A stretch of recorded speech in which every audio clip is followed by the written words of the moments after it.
Oke ya, ingat kalian itu lagi bikin esai buat masuk jadi mahasiswa, buat daftar beasiswa, bukannya mau nulis caption di Instagram. Yuk, kita lihat 5 cara menyusun esai bareng aku. Hai calon mahasiswa kampus ternama, hari gini pasti kalian lagi sibuk-sibuknya kan, nyari kampus ternama di sana sini, mau apply beasiswa segala macem. Nah, pastinya kalian udah nggak asing lagi kan sama yang namanya esai sebagai persyaratan utamanya. Nah, kira-kira kalian udah tahu belum gimana sih cara buat esai yang baik dan benar? Yuk, kita belajar bareng-bareng di YouTube channel SK.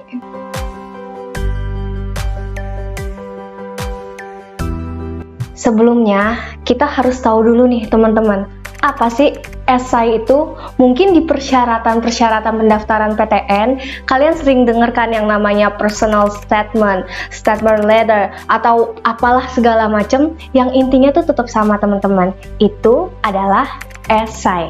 Nah, jadi apa sih esai itu? Nah, konsepnya gini teman-teman, esai pada dasarnya merupakan sebuah karangan aja, kayak sebuah prosa mengenai suatu permasalahan, tapi intinya kalian harus menyelipkan sudut pandang kalian, pendapat kalian di dalam sana. Nah, sekarang kita juga harus tahu nih teman-teman, kebutuhannya apa sih esai ini? Kepentingannya apa sih kita nulis esai ini? Kenapa sih esai ini jadi sesuatu yang penting banget dan jadi indikator buat kalian diterima di perguruan tinggi negeri? Alasannya adalah karena di dalam esai kalian akan terlihat gimana cara kalian menjabarkan sebuah masalah, gimana cara kalian berpendapat terhadap suatu masalah, dan tentunya gimana cara kalian menjual diri kalian, bukan dalam konteks negatif ya, tapi bener-bener menunjukkan gimana diri kalian itu pantas atau tidaknya diterima dalam perguruan tinggi tersebut, atau kalau yang mau mendaftar beasiswa, pantas nggak sih kalian menerima beasiswa tersebut, gitu ya teman-teman. Oh iya, selain itu panjang esai biasanya sih beda-beda teman-teman, bebas, tapi umumnya sekitar 500 kata lah. Nah, sekarang untuk lebih detailnya, yuk kita lihat 5 cara menyusun esai bareng aku. Tahap pertama teman-teman, ketika kalian mau mulai menulis esai, kalian harus tahu dulu nih, tahap 1 yaitu persiapan.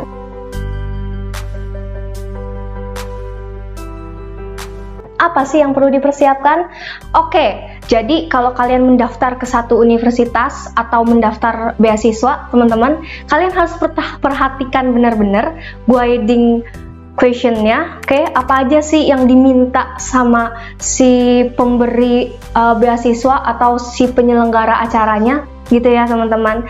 Nah, setelah itu kalian jangan cuma sekadar ngelihat apa yang mereka minta. Oke, mereka minta kalian menjelaskan tentang diri, menjelaskan tentang Pancasila, terus udah cuma yang ada di kepala kalian. No, kalian harus mulai melakukan riset di tahap persiapan ini. Apa sih risetnya? Kalian harus lihat gimana sih senior-senior kalian atau orang-orang yang udah pernah menerima beasiswa atau universitas tersebut, gitu ya teman-teman ya. Riset itu hal yang paling penting. Oke, sekarang kita masuk ke tahap yang nomor 2. Oke, setelah kalian udah mulai riset tadi, udah bener-bener perhatiin tata caranya yang diminta sama si penyelenggara, kalian juga perlu yang namanya menulis sebanyak-banyaknya. Nggak banyak-banyak juga sih ya. Maksud aku, coba deh kalian utarakan ide-ide kalian. Oke, kalian buka wawasan, kalian data. Oke, tahap 2 kalian mulai mendata, menyalin ide-ide di kepala kalian, ditulis aja dulu semuanya, nggak usah disortir, benar-benar ditulis semua.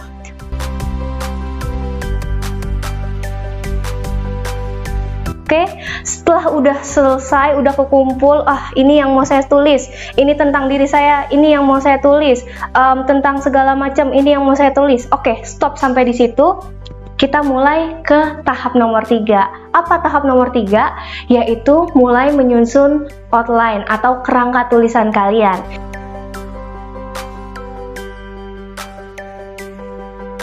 Nah, di bagian sini baru deh kalian mulai sortir tuh. Umumnya sih ya, secara umum ya, namanya juga esai, pasti ada pembuka, isi, penutup.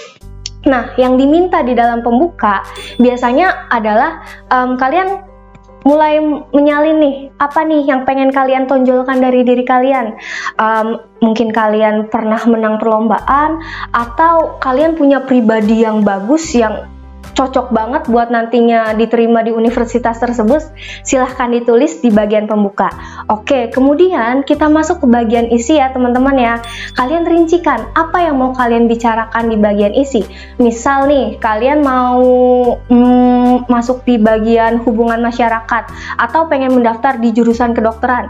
Kalian bisa bilang di situ, apa sih? Oke ya, aku sarankan supaya kalian buka dari hal yang umum dulu. Jadi gimana nih, Indonesia butuh apa? Dari humas, dari kedokteran, Indonesia tuh butuh apa? Dan kamu akan melakukan apa di sana? Gitu ya teman-teman. Terakhir, di bagian outline adalah penutup. Penutup bisa berupa kesimpulan, oke, atau bisa berupa tujuan kalian mendaftar ke beasiswa atau universitas tersebut. Gitu ya teman-teman ya. Kenapa kita butuh outline? Supaya ketika kalian mulai menulis, kalian gak bingung, aduh stuck nih, mau nulis apa lagi ya? Aduh gimana ya? Oke, jangan sampai kayak gitu ya teman-teman ya. Nah, setelah kalian udah selesai bikin outline, sekarang mulailah menulis. Percayalah teman-teman, kalau esai kalian gak akan pernah selesai andai kata kalian tidak mulai menulisnya ya. Nah, sekarang ketika kalian udah masuk ke tahap penulisan, ini yang perlu diperhatikan benar-benar, karena kita mendaftar ke lembaga formal, maka baiknya kita menggunakan tata bahasa yang baik dan benar. Oke ya, ingat, kalian itu lagi bikin esai buat masuk jadi mahasiswa, buat daftar beasiswa, bukannya mau nulis caption di Instagram. Jadi kurangin kata-kata hujatan, gak boleh ya, haram. Oke, terus jangan juga teman-teman di situ pakai bahasa yang sehari-hari. Kayak misalnya, saya sih nggak suka sama kucing. No, nggak boleh kayak gitu ya teman-teman ya. Oke, dikurang-kurangin. Gimana cara kita bisa terbiasa menggunakan bahasa yang baik? Banyak-banyak baca. Mulai dari sekarang ya, baca-baca hal-hal yang baik-baik juga tentunya teman-teman. Oke, setelah kalian mulai memperhatikan penulisan, jangan lupa struktur yang tadi udah kalian buat, saking asiknya nih, biasanya suka kelebihan. Tiba-tiba udah 5 halaman nulis. Oke, ingat ya, nggak boleh berlebihan juga. Kenapa nggak boleh berlebihan? Karena seringkali kita kembali lagi, apa yang udah kita omongin di paragraf 1, kita bahas lagi di paragraf 3. Oke, itulah fungsinya tadi di tahap sebelumnya. Kita punya outline, kita harus sejalur, kita ikutin outline-nya. Supaya apa? Supaya tulisannya bisa rapi dan nggak muter-muter, nggak bertele-tele, nggak ngejelimet-jelimet. Gitu ya, teman-teman. Nah, setelah kalian udah masuk ke tahap yang keempat, yang udah yakin dan pede banget tulisan kalian itu keren dan luar biasa, masuk deh ini universitas, gitu ya. Kalian tetap harus melakukan yang namanya cek ulang, pengecekan ulang, atau evaluasi tulisan kalian ya teman-teman ya. Kenapa sih evaluasi ini penting? Ya kita juga manusia ya teman-teman ya. Kadang mungkin ada typo yang kita tulis, kadang salah nempatin koma atau titik, dan kadang mungkin bahasa sehari-hari kita juga keluar di dalam esai kalian. Nah, itulah fungsinya kita melakukan evaluasi di akhir penulisan kita. Setelah melakukan evaluasi pertama, harus ada evaluasi kedua. Coba deh minta tolong ke orang-orang kenalan kalian, atau orang-orang yang mungkin kalian rasa punya kemampuan untuk menilai sebuah esai. Coba aja, jangan malu-malu, jangan disimpan dalam kamar. Coba minta tolong dibaca dan direview sama orang lain. Gitu ya teman-teman. Nah, sekian deh kalau gitu 5 tahapan menulis esai. Oke teman-teman, sekarang kalian udah siap banget buat nulis esai? Tapi kalau masih penasaran untuk bentuk utuh esai yang pernah lolos seleksi itu gimana? Kalian bisa cek ya di bawah di kolom deskripsi ini, di bawah sini. Jangan lupa di like, di subscribe. Oh iya, jangan lupa tinggalin jejak kalian. Jangan lupa berkomentar, wajib, kudu, mesti ya teman-teman ya. Nah, sekian dari aku. Sampai jumpa di video SG selanjutnya. Bye-bye, dah, semoga sukses.